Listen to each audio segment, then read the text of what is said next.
రక్షకుడైన యేసుక్రీస్తు నామంలో మీ అందరికీ వందనాలు. క్రీస్తుతో శ్రమ అనుభవంలో 14వ రోజు. ఇప్పుడు మీ కొరకు నేను అనుభవించుచున్న శ్రమలయందు సంతోషించుచు సంఘము అను ఆయన శరీరం కొరకు క్రీస్తు పడిన పాటల్లో కొదువైన వాటి యందు నా వంతు నా శరీరమందు సంపూర్ణం చేయుచున్నాను.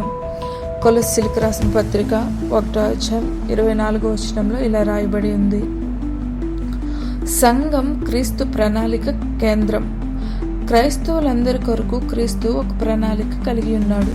ఈ ప్రణాళికలో సంఘం చాలా ప్రాముఖ్యమైనది. క్రీస్తును ప్రేమిస్తే సంఘంను కూడా ప్రేమించాలి.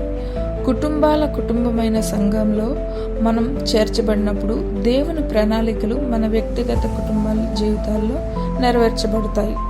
క్రీస్తు శరీరము సంఘానికి సాదృశ్యంగా ఉంది.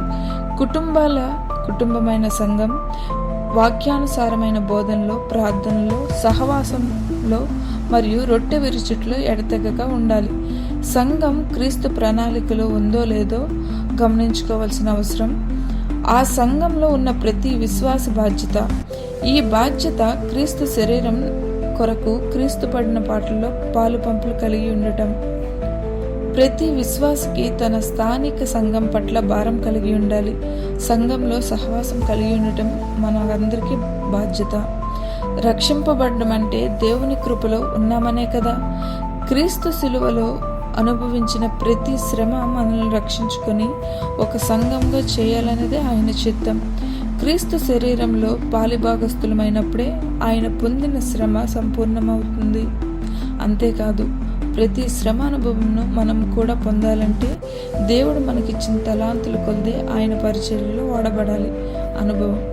క్రీస్తు శరీరమైన సంఘంలో పాలిభాగస్థులైనప్పుడే క్రీస్తు శిలువలో అనుభవించిన ప్రతి శ్రమ సంపూర్ణమవుతుంది. ఆమేన్.